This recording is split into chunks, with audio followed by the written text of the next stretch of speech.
L'image de la voiture criblée de balles de Sonny Corleone dans Le Parrain, 1972. Juste gravé dans l'histoire du cinéma. Symbole de pouvoir, de trahison et de tragédie. Mais derrière ces rôles légendaires, nombre d'acteurs qui leur ont donné vie nous ont quittés à jamais, souvent de manière plus déchirante encore que les histoires qu'ils ont racontées à l'écran. Dans cette vidéo, nous rendons hommage à 38 acteurs du Parrain disparu, célébrant leur héritage et l'impact inoubliable qu'ils ont laissé sur l'histoire du cinéma. N'oubliez pas de liker et de vous abonner. Disons leur adieu. Marlon Brando dans le rôle de Vito Corleone. Marlon Brando est né le 3 avril 1924 à Omaha, dans le Nebraska. À 48 ans, il accède à la légende du cinéma en incarnant Don Vito Corleone dans Le Parrain, 1972.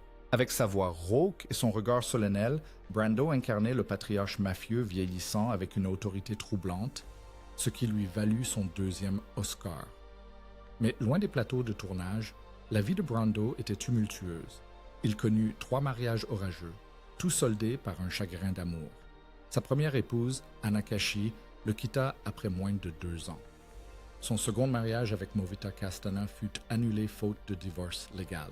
Son troisième mariage avec l'actrice tahitienne Tarita Teripaya s'est soldé par un échec, marqué par des scandales et des conflits irréconciliables. Sa plus grande tragédie personnelle fut la perte de ses enfants. En 1990, son fils Christian Brando abattit le petit ami de sa sœur Cheyenne au domicile familial. 6 ans plus tard, Cheyenne se suicida à 25 ans après avoir lutté contre la dépression et la toxicomanie. Brando a un jour avoué avec amertume « J'ai été un père épouvantable ».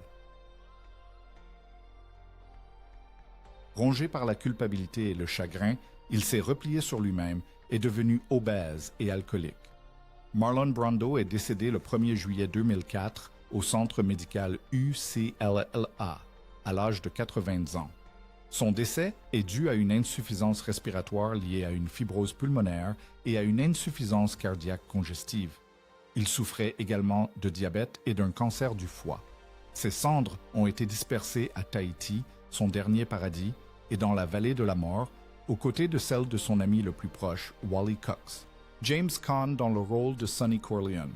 James Edmund Caan est né le 26 mars 1940 dans le Bronx, à New York. À 32 ans, il a endossé le rôle de Sonny Corleone, le fils aîné impulsif de la famille Corleone. Ce rôle lui valut une nomination aux Oscars et le consacra définitivement au panthéon du cinéma. Caan se maria 4 fois et chaque mariage se solda par un divorce. Sa deuxième épouse, Sheila Ryan, resta avec lui moins d'1 an.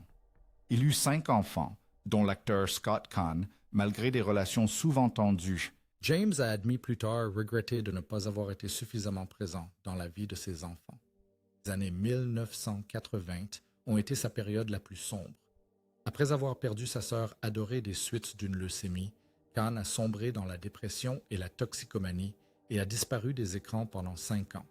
Il a même envisagé d'abandonner définitivement sa carrière d'acteur. Ce qui l'a sauvé, voir son chien, émacié faute de moyens pour le nourrir. Ce moment l'a poussé à se défendre.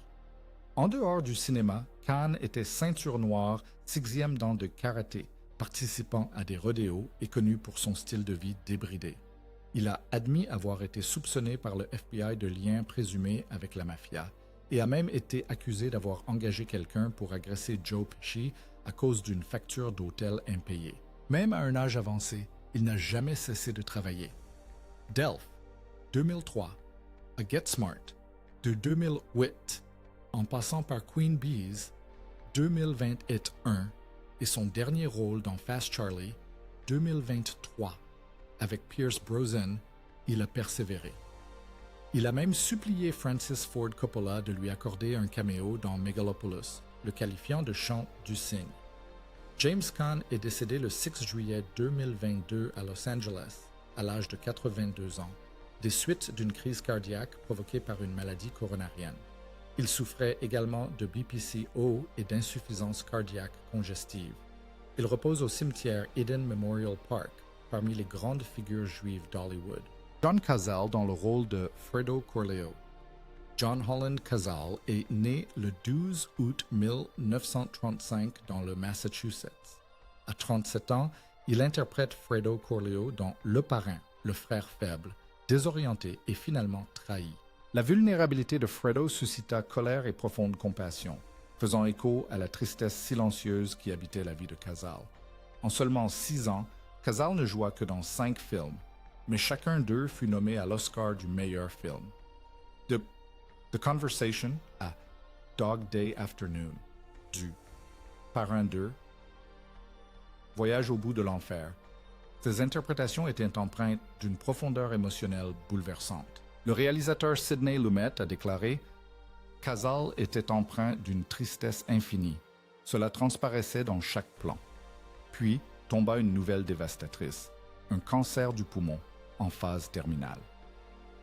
En 1977, Cazale insista pour terminer le tournage de Voyage au bout de l'enfer, malgré les avertissements des médecins. Robert Dyro alla même jusqu'à payer de sa poche pour s'assurer que la production conserve Cazale, sachant que personne d'autre ne pouvait interpréter le rôle.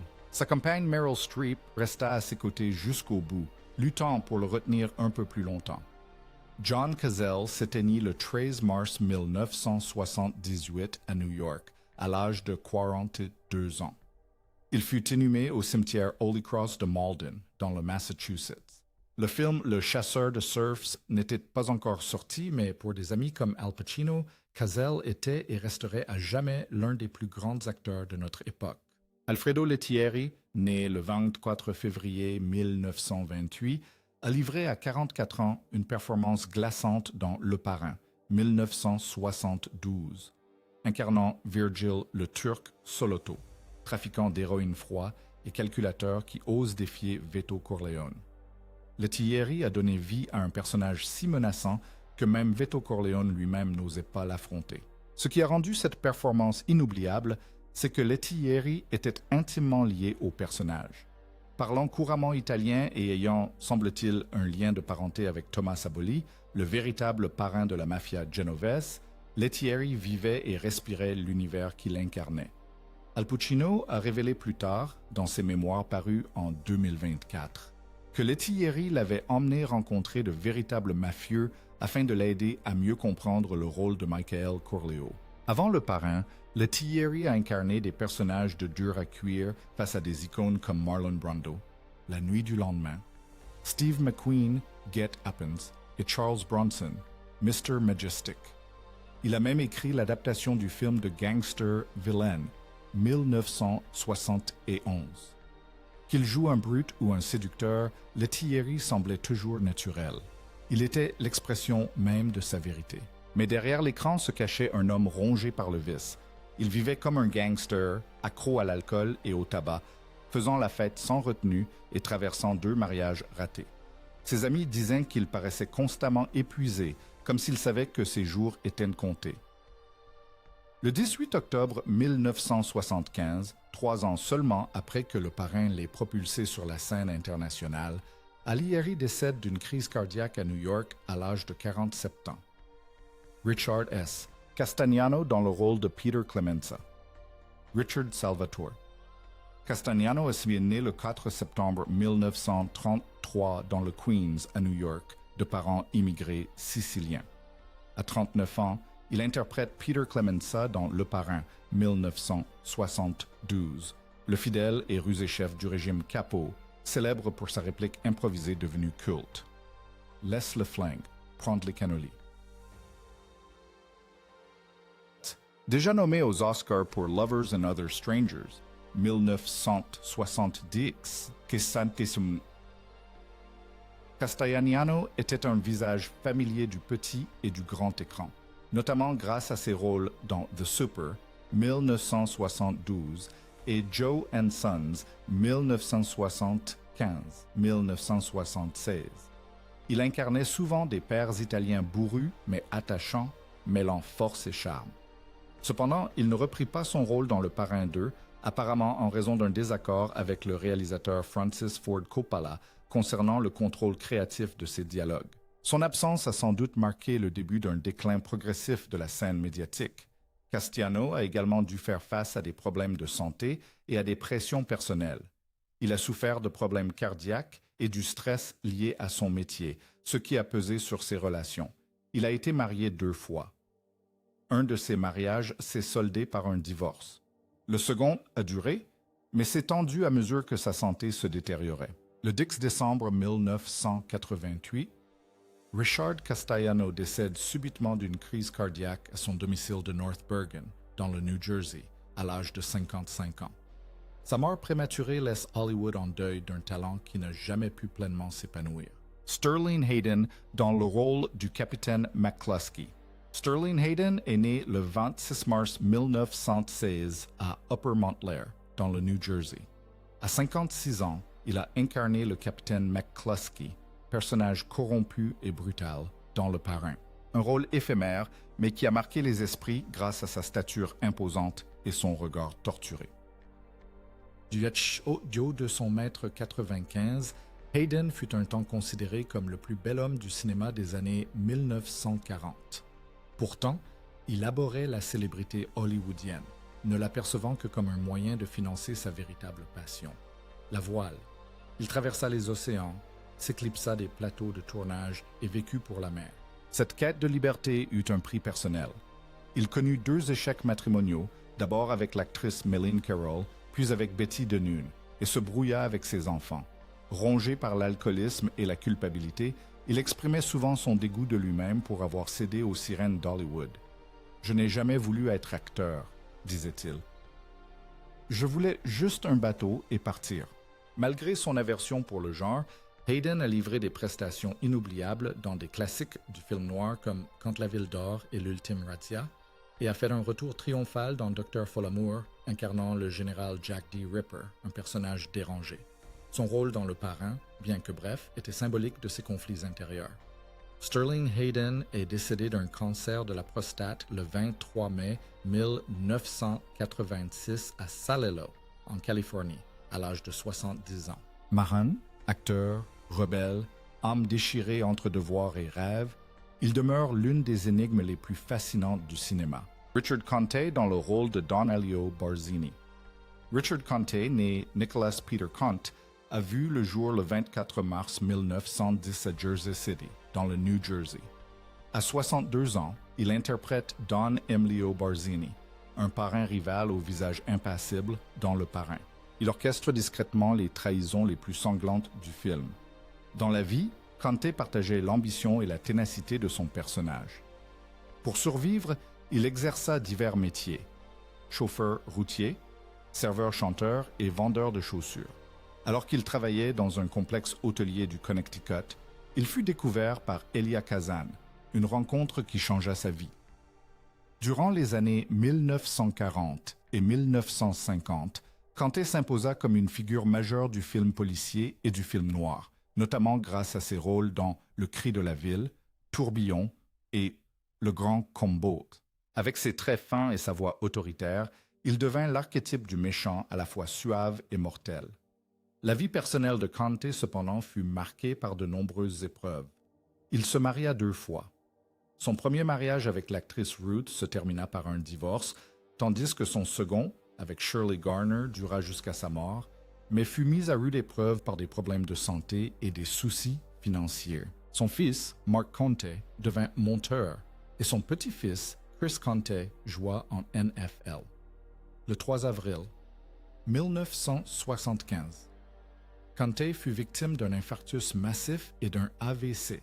Après 8 heures de lutte en soins intensifs au centre médical UCLA, il décéda le 15 avril, à l'âge de 65 ans.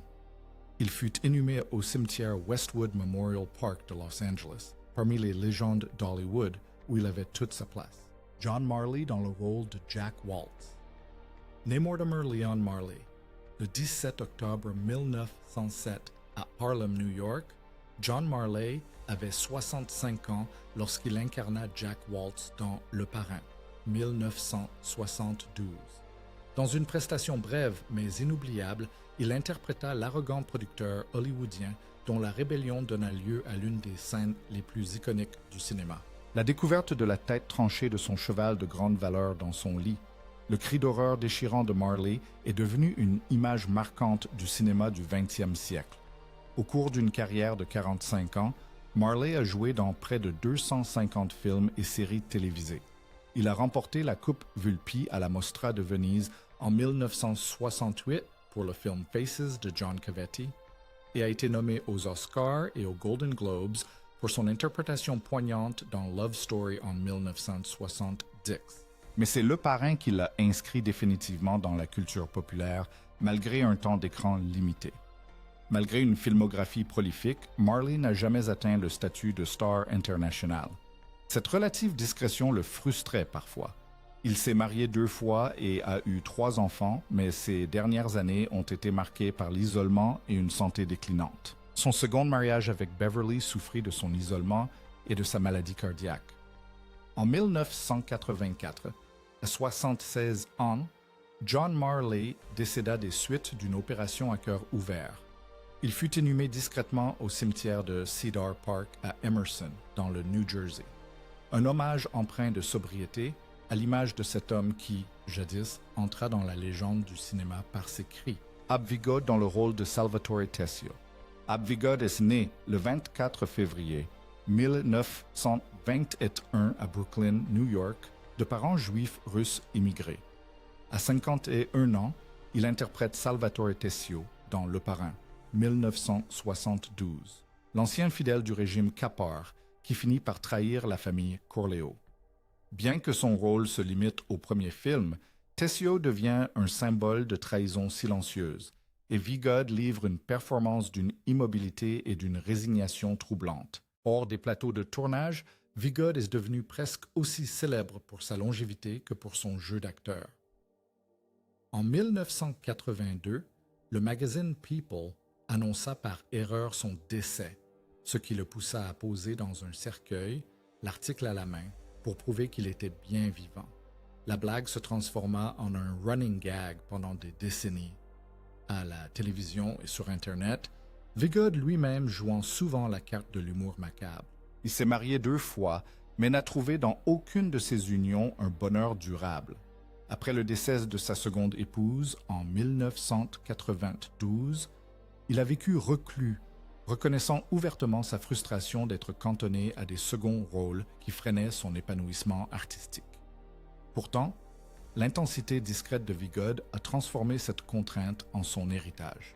Sa réplique « Tom, tu peux me tirer d'affaire ?» pour la nostalgie, est parmi les plus célèbres de l'histoire du cinéma de mafia. Il est décédé le 26 janvier 2016, à l'âge de 44 ans chez sa fille, dans le New Jersey.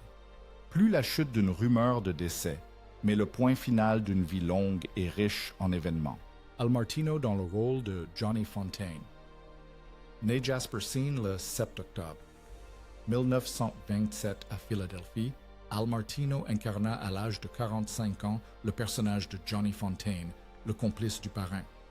Ce personnage, implorant Don Corleo de sauver sa carrière déclinante, faisait écho à l'histoire personnelle de Martino, marquée par ses démêlés avec la mafia, la fin de sa carrière et un désespoir silencieux loin des projecteurs. Au début des années 1950, Martino connut la gloire avec le tube « Here in My Heart », le tout premier single numéro 1 au Royaume-Uni. Mais la célébrité s'accompagnait de dangers. La mafia aurait racheté son contrat et lui aurait extorqué 75 000 $. Craignant pour sa vie, il s'enfuit en Angleterre où il vécut en exil tandis que sa carrière américaine s'effondrait. Le rôle de Johnny Fontane fut d'abord attribué à Vic Diamond.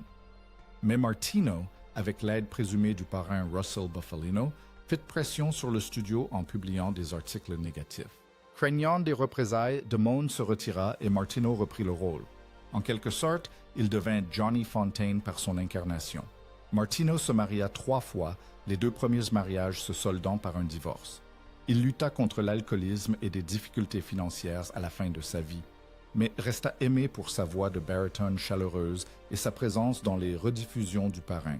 Il est décédé d'une insuffisance cardiaque le 13 octobre 2009, 6 jours seulement après son 82e anniversaire, à son domicile de Springfield, en Pennsylvanie. Il repose au cimetière Holy Cross en Californie. Sa fin, à l'image de son rôle le plus célèbre, est empreinte de musique, de loyauté et d'un regret discret. Morgana King dans le rôle de Carmela Corleo. Maria Grazia Morgana Messina, connue professionnellement sous le nom de Morgana King, est née le 4 juin 1930 à Pleasantville, dans l'État de New York. À 42 ans, elle interprète la sereine matriarche Carmela Corleo dans Le Parrain, 1972. Une présence discrète, mais pilier émotionnel de la dynastie Corleo. Bien que sa voix soit douce à l'écran, King possédait une voix qui remplissait autrefois les salles de concert. Chanteuse de jazz, elle disposait d'une rare tessiture de contralto couvrant 4 octaves. Elle a été nommée aux Grammy Awards et a enregistré plus de 30 albums. Bien que la critique ait salué son talent, la célébrité lui a souvent échappé et elle aspirait à être reconnue non seulement comme chanteuse, mais comme une artiste de scène à part entière. King s'est mariée 2 fois, à chaque fois avec des musiciens de jazz accomplis. Son premier mariage avec le trompettiste Tony Fusella s'est soldé par un divorce. Son second mari, le tromboniste Willie Dennis, est décédé dans un accident de voiture 4 ans seulement après leur union. Elle perdit ensuite sa fille unique, Grayson, en 2008, un deuil qui assombrit profondément ces dernières années. Morgana King s'est éteinte d'un lymphome non-Hodgkinien à Palm Springs, en Californie, le 22 mars 2018, à l'âge de 87 ans. Aucun hommage fastueux, aucune célébration médiatique, seulement le départ discret d'une femme qui a insufflé dignité, profondeur et mélancolie à l'une des familles les plus respectées du cinéma. Richard Bright dans le rôle d'Al Nur. Richard James Bright est né le 28 juin 1937 à Brooklyn, New York. À 35 ans, il interprète Al Nur dans Le Parrain, 1972. Le garde du corps froid, taciturne et d'une loyauté sans faille de Michael Corleo. Bien que réservé dans ses propos, Nur est la main silencieuse de la mort tout au long de la trilogie. Une présence qui se fait sentir dans chaque acte de violence calculé. Bright fut l'un des 5 seuls acteurs à apparaître dans les 3 films du Parrain. C'est lui qui exécuta Don Barzini lors du massacre du baptême, qui élimina discrètement Fredo sur le lac Tahoe et qui fit justice sans ménagement à l'archevêque Jill Day dans le 3e volet. Nur parlait peu, mais lorsqu'il agissait, son acte était définitif. Hors des plateaux de tournage, la vie de Bright était bien moins glamour. Il a débuté comme acteur à 18 ans à la télévision en direct, mais a passé des décennies à se battre pour la reconnaissance. Dans les années 1960, il a été arrêté à plusieurs reprises pour son rôle dans The Beard, une pièce controversée jugée obscène. Bien qu'il ait obtenu gain de cause devant les tribunaux grâce à la protection du premier amendement, l'étiquette de fauteur de troubles lui est restée collée à la peau. Son mariage avec l'actrice Rutana Alda est connu de nombreuses tensions, principalement dues à ses absences constantes, à son implication dans le cinéma indépendant, le théâtre expérimental et même les médias interactifs comme Ripper. Ses relations avec ses enfants se sont distendues avec le temps. Vers la fin de sa vie, Britt était souvent vue avec une bouteille d'oxygène à cause d'un emphysème, un problème qu'il intégrait habilement à son jeu d'acteur pour masquer son déclin. Le 18 février 2006, la tragédie frappa lorsqu'il fut percuté par les roues arrière d'un bus touristique alors qu'il traversait une rue de Manhattan. Le conducteur ne s'en aperçut même pas. Aucune poursuite pénale ne fut engagée, seulement son permis de conduire suspendu. Bright mourut à 68 ans, laissant derrière lui l'image de l'ombre la plus obsédante du Parrain. Lenny Montana dans le rôle de Luca Brasi. Lenny Montana, né Leonardo Pacifaro, est né le 13 mars 1926 à Brooklyn, New York. Il a incarné Luca Brasi dans Le Parrain, 1972, à l'âge de 46 ans. Un tueur à gages notoire, farouchement, voire obsessionnellement loyal à Don Corleo. Le rôle, bref mais glaçant, fut incarné à la perfection par Montana, non seulement grâce à son imposante stature de près de 2 mètres, mais aussi en raison de son propre passé violent. Avant de connaître les feux de la rampe hollywoodien, Montana était catcheur professionnel et évoluait sur le ring sous le nom de Zebra Kid. Plus tard, il devint un redoutable homme de main de la famille Colombo. Arrêté, il travailla comme garde du corps pour des parrains et apprit par expérience comment intimider, brûler et tuer. Des tactiques classiques du milieu. Lors du casting du parrain pour le rôle de Luca Brasi, Montana se trouvait par hasard sur le plateau, où il travaillait comme garde du corps, et fut engagé sur le champ. Sa nervosité manifeste en présence de Marlon Brando était bien réelle, et le réalisateur Francis Ford Coppola l'a habilement intégré à la personnalité inquiétante de Brasi. On y voit notamment l'assassin tremblant féliciter nerveusement Don Corleone pour le mariage de sa fille. Pourtant, Hollywood n'a pas pu totalement effacer l'ombre de son passé qui planait sur Montana.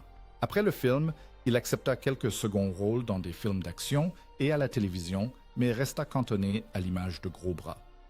Vers la fin de sa vie, il vécut dans la crainte d'être victime de représailles liées à de vieilles dettes contractées dans le milieu criminel. Entre échecs matrimoniaux et difficultés financières croissantes, il sombra dans l'alcool et s'isola de plus en plus. Jadis symbole terrifiant du crime, tant réel que cinématographique, il devint une figure fatiguée et déclinante. Le 12 mai 1992, Lenny Montana décéda d'une crise cardiaque à son domicile de Lindenhurst, dans l'État de New York. Il avait 66 ans. L'homme qui avait jadis semé la terreur parmi les spectateurs et ses rivaux laissa le monde dans le silence. Alex Rocco dans le rôle de Moe Greene. Alex Rocco, né Alejandro Federico Petraone Jr., est né le 29 février 1936 à Cambridge, dans le Massachusetts. En 1972, à 36 ans, il interprète Moe Greene, le magnat des casinos de Las Vegas, dans le chef-d'œuvre du cinéma, Le Parrain. Son personnage, fondateur de l'empire du jeu à Las Vegas, est froidement et brutalement éliminé par Michael Corleone. Ce rôle marque un tournant dans la carrière de Rocco et l'entraîne sur un chemin semé d'embûches et de souvenirs douloureux. Avant les paillettes d'Hollywood, Rocco était un véritable gangster. Sous son vrai nom, Alexander Petraone, il était associé au tristement célèbre gang Winter Hill de Boston. Il avait été arrêté pour agression, vandalisme et même soupçonné d'un meurtre lié aux guerres de gangs irlandaises des années 1960. Après avoir purgé sa peine, sa femme a divorcé et sa voiture a été piégée. Il a avoué plus tard « Si j'étais resté, j'allais mourir ». Rocco a fui Boston en tirant la pile ou face. Pile pour Miami, face pour la Californie. Le destin l'a conduit à Hollywood. En Californie, il a étudié l'art dramatique auprès de Leonard Nimoy et a adopté le nom d'Alex Rocco. Bien qu'il ait travaillé à atténuer son fort accent bostonien, son aura de gangster est restée intacte. Avec sa voix rauque et son regard glacial, Rocco a rapidement été choisi pour des rôles de méchant, et celui de Moe Greene est devenu son rôle emblématique. La rumeur court qu'après le film, il a été menacé par de véritables figures du monde des casinos, pour s'être trop inspiré de la réalité. Outre Le Parrain, Rocco a joué dans Get Shorty, Mill and Pats et That Thing You Do, et a remporté un Emmy pour son rôle d'agent artistique excentrique dans la célèbre série Teddy Z. Malgré une carrière fulgurante, sa vie personnelle fut bien plus tumultueuse. Il a connu plusieurs échecs matrimoniaux, le décès de sa femme des suites d'un cancer et la disparition prématurée de son fils adoptif, Mark Rocco, un réalisateur talentueux à l'âge de 46 ans. Ses peines de cœur silencieuses l'ont poussé à se retirer des projecteurs. Durant ces dernières années, il s'est principalement consacré au doublage. Alex Rocco est décédé d'un cancer du pancréas le 18 juillet 2015 à son domicile de Studio City, à l'âge de 79 ans. On se souvient de lui comme d'un homme qui a véritablement vécu deux vies. D'abord sous les traits de Petraone, le gangster de Boston, puis sous ceux de Rocco, l'icône du cinéma. Et dans les deux univers, il est resté un acteur incontournable. Julie Gregg dans le rôle de Sandra Corleone. Julie Gregg, née Beverly Marie Scalzo, est née le 24 janvier 1937 à Niagara Falls, dans l'État de New York. En 1972, elle avait 35 ans. Elle a incarné Sandra Corleone, la douce et discrète épouse de Sonny Corleone, dans le chef-d'œuvre du cinéma Le Parrain. Bien que son temps d'écran ait été bref, Le rôle est resté à jamais associé à son nom et s'est inscrit dans la légende du cinéma. Cependant, la carrière et la vie personnelle de Julie Gregg étaient bien plus complexes que ce que l'on pouvait voir à l'écran. Fille d'une famille italo-américaine, Julie a découvert très tôt une passion pour les arts. Une bourse d'études musicales l'a conduite en Californie, où elle a débuté sa carrière d'actrice et de chanteuse. Elle est devenue une figure familière du petit écran américain des années 1960 aux années 1980, apparaissant dans des séries à succès comme Mission Impossible, Batman, Gunsmoke, Hawaii 5 et The Virginia. Sur scène, elle a été nommée aux Tony Awards pour son rôle dans la comédie musicale The Happy Time et a remporté le Theatre World Award, saluant sa voix envoûtante et son élégance naturelle. Malgré son talent exceptionnel, Julie Gregg a connu des épreuves personnelles difficiles. 2 mariages ratés et le dilemme constant entre la célébrité et une vie de famille stable l'ont plongée dans un état de tension et de regret persistant. Après des années sous les feux de la rampe, Julie s'est progressivement retirée du monde du spectacle à la fin des années 1980.